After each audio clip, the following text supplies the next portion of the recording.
We don't always announce ourselves when we recognize a story worth holding quietly. Sometimes it's a detail that stops us, a choice that feels deliberate. This one began with a piece of paper that wasn't meant to be kind. Elena Whitaker is an architect in Charleston. She's known for fixing things without taking credit. What happened to her matters because it didn't break loudly.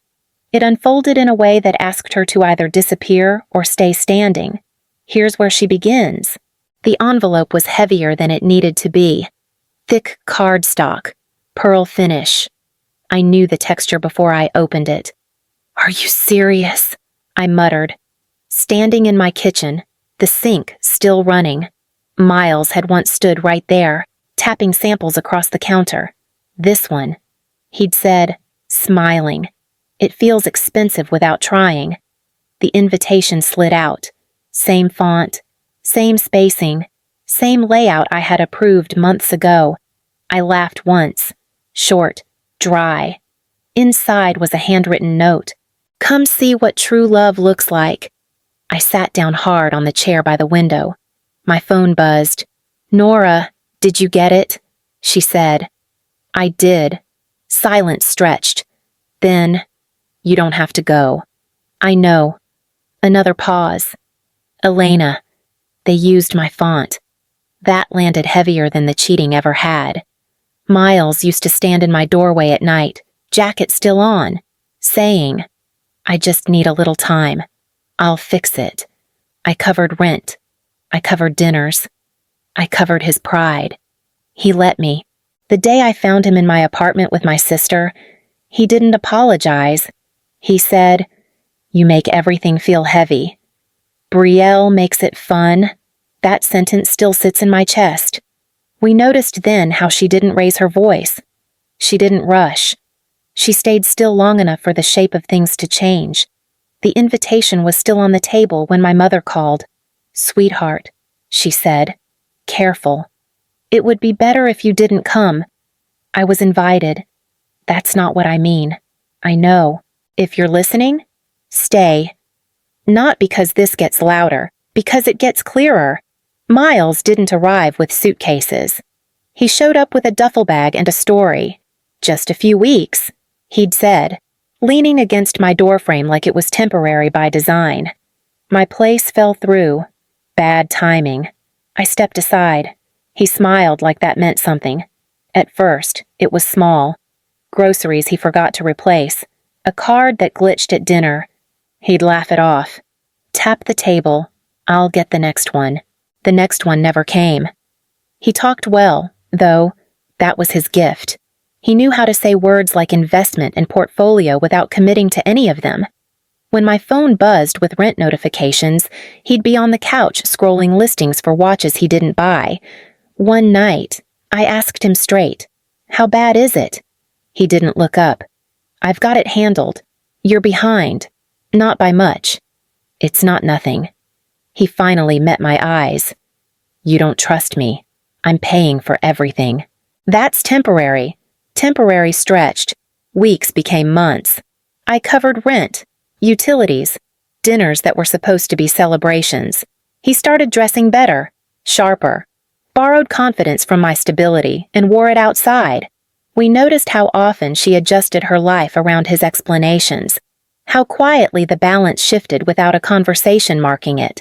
I remember him standing in my kitchen, tying his shoes, checking his reflection in the microwave door. "You saved me," he said once, like a compliment. I didn't answer. I was still doing the math in my head, wondering when help turned into habit. By the time Brielle met him, he already looked like someone else's success. Brielle met Miles at a Sunday dinner my mother insisted on hosting, linen napkins, candles she never lit any other time. Miles stood when Brielle walked in, too fast, like he'd been waiting. "Wow," she said, dragging the word out, eyes already scanning him. "You must be the famous one." He laughed. "Easy. I've heard stories. Only the good ones," my mother added quickly. Brielle slid into the chair across from him, legs crossed, phone face down for once. She asked about his work, his travels, his plans.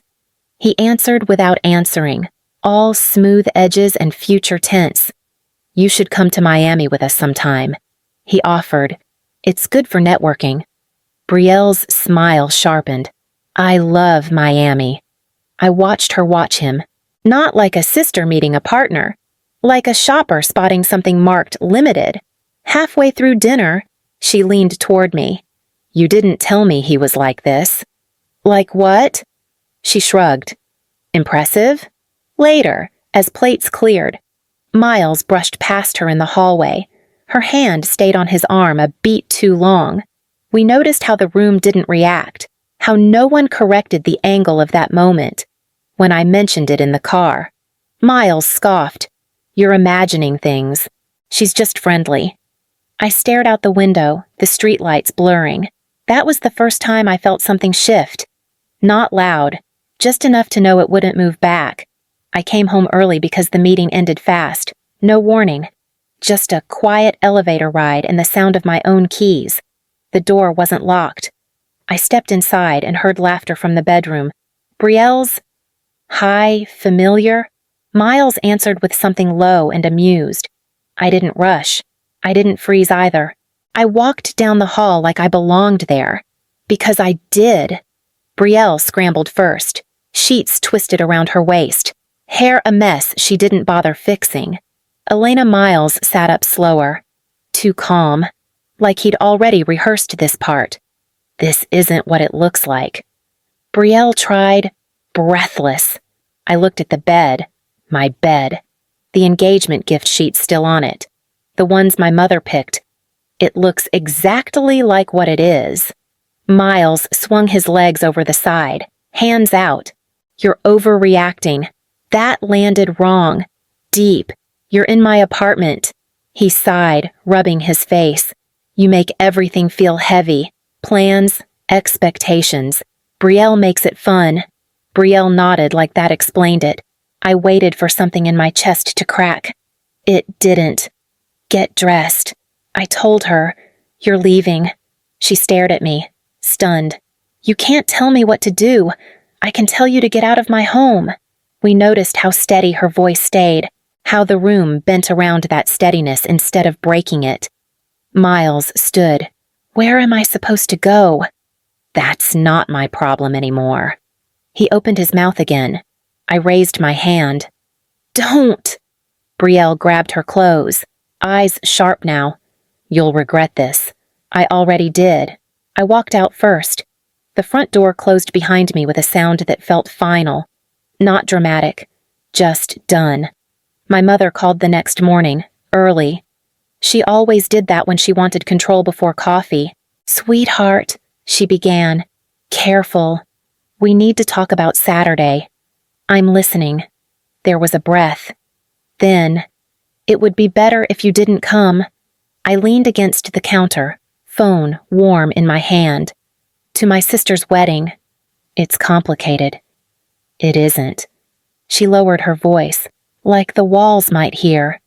People are talking. The firm can't afford a scene. I pictured my apartment, the empty side of the bed, the door I'd closed. I was invited. That was before, she said. Before everything. Before what Miles did. She didn't answer that. My father's voice cut in, sharper. Elena, think long term. This wedding matters. For who? For all of us. We noticed how quickly the conversation shifted away from her pain and toward their comfort. My mother cleared her throat. We can help. Financially. If staying away makes this easier. I laughed once. It surprised both of us. You want to buy my absence. It's not like that. It is. Silence stretched. Then my father again. Don't make this harder than it needs to be. I'm not. I said. I'm just not disappearing. The call ended without goodbye. The kitchen felt too quiet after. I stood there a moment longer, then set the phone down. The invitation was still on the table. I left it there. Samuel Reed's office smelled like old paper and lemon cleaner. He didn't offer coffee, just motioned to the chair across from him and slid a folder closer. I wasn't planning to call you yet, he said. but timing stopped being polite. I kept my hands in my lap. My family thinks this weekend is about appearances. He nodded once. Your grandmother thought in contingencies. He opened the drawer of his desk. It stuck for a second, then came loose. Inside was a thinner file, edges worn from handling. This is the second document, he said. The one no one asked about. I leaned forward. He spoke carefully. Like every word had weight. The estate isn't cash, it's control. Equity in the firm through a holding company, licensing rights, a commercial building downtown, a restricted trust. I swallowed. How much? $12.7 million in total value, as last assessed. The room went quiet. There's an eligibility clause, he continued. Not moral, practical, financial exposure, reputational risk. Undisclosed debt beyond $75,000 disqualifies a spouse. My mouth went dry. Miles. Samuel didn't react. Your grandmother anticipated patterns. If I had married him, I would have lost everything. The words didn't come out, but they landed.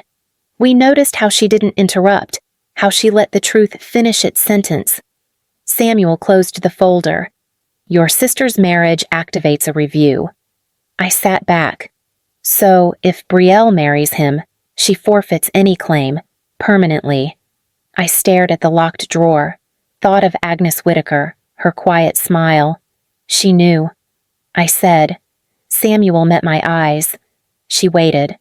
I stood slowly. My legs felt steady. That surprised me. Outside, the air was thick and warm. For the first time in days, my phone stayed silent. I didn't check it. I started walking instead. The church doors were already open when I arrived. Cool air spilled out, carrying the smell of polished wood and old stone. Someone inside laughed, then caught themselves. I stepped in anyway. Brielle stood near the front, dress pressed flat against her, phone in her hand. Miles was beside her, jacket perfect, posture easy. He saw me and blinked. Just once. You came, Brielle murmured, not smiling. I was invited. Her mouth tightened. Try not to make this about you. I walked past without answering. My heels clicked louder than I expected. A few heads turned. Someone whispered my name like it might shatter. Miles shifted, lowering his voice as I passed. This doesn't have to be uncomfortable. It already is. He flinched. That was new. We noticed the way the room held its breath, waiting for something small to become large. I took a seat near the aisle. Not hidden, not close. Exactly where I wanted to be. My mother avoided my eyes. My father stared straight ahead, jaw set. The organist placed her hands on the keys, then paused. The officiant stepped forward, smoothing his robe. Before we begin, the silence settled. I felt it in my shoulders, in the slow count of my breath. I stood when the words came. I didn't rush them. The officiant cleared his throat. If anyone has a reason, I do. My voice sounded steadier than my hands felt. I stood, the pew brushing my legs as I moved into the aisle. This ceremony needs to pause, I said, on legal and financial grounds. A ripple moved through the room. Not noise, movement. Miles turned fully toward me, eyes wide now. Brielle laughed once. Sharp. Don't do this, she whispered. Samuel Reed rose from the third row. He didn't hurry. He didn't look at my parents. For the record, he said, calm. I'm counsel for the Whitaker estate. Documentation has already been filed this morning. There is a legal impediment. The officiant stepped back, hands folded. Then we will suspend. Miles took a step toward me. This is insane! Stop! Brielle snapped, grabbing his sleeve. What is he talking about? Samuel opened a slim folder. Mr. Dawson has undisclosed gambling debt exceeding $75,000. There are additional exposures under review. Miles shook his head. That's temporary. Your credit history says otherwise. Brielle's face changed then. Not anger. Calculation collapsing. Miles, she said slowly. You told me you were fine. He didn't answer. We noticed how the room stayed quiet, as if everyone understood the cost of speaking out of turn. Samuel continued. Under the eligibility clause, this marriage triggers forfeiture of inheritance claims. My mother covered her mouth. My father stood, then sat again. Brielle stared at me. You planned this. No, I said. I stopped protecting lies. The officiant lowered his book. This ceremony is suspended. A phone chimed somewhere. Another followed. Miles backed away, face pale. 2 men near the side aisle spoke quietly into radios. Samuel closed the folder. Mr. Dawson will need to remain for questions. Brielle's dress brushed the floor as she turned. You did this to me. I met her eyes. You took what you didn't understand. The organ stayed silent. The church felt suddenly larger. I sat back down. My breathing slowed. I didn't look away. I left before the church emptied. No one tried to stop me. The air outside felt warmer, heavier, like Charleston always does when something important has passed and the city keeps breathing anyway. Samuel texted once. Board meeting Monday. We'll handle the rest. I didn't reply right away. I sat in my car with my hands on the wheel until the shaking stopped. My parents didn't call that night. Neither did Brielle. Miles tried once. The voicemail stayed unheard. The firm moved faster than I expected. By Monday afternoon, my name was on documents I'd only ever reviewed for other people. Control didn't arrive with applause. It arrived with keys, passwords, quiet nods in hallways. Brielle showed up at my office a week later. No makeup, hair pulled back too tight. You took everything, she said. I leaned back in the chair that used to belong to my grandmother. I took responsibility. She stared at the floor. You always do. That was the last thing she said to me. At home, the apartment felt different, not empty. Just mine again. I washed the sheets, donated what I didn't want to keep, threw out things that had only ever belonged to the version of me that kept fixing other people. One evening, I stood by the window and said my own name out loud. Elena Whitaker. It sounded steadier than it used to. I didn't win anything that day in the church. I stopped losing myself. If this story stayed with you, you'll find others like it where quiet moments matter just as much as the loud ones. We stayed with her because she didn't chase revenge. She chose distance. And in that distance, something finally settled.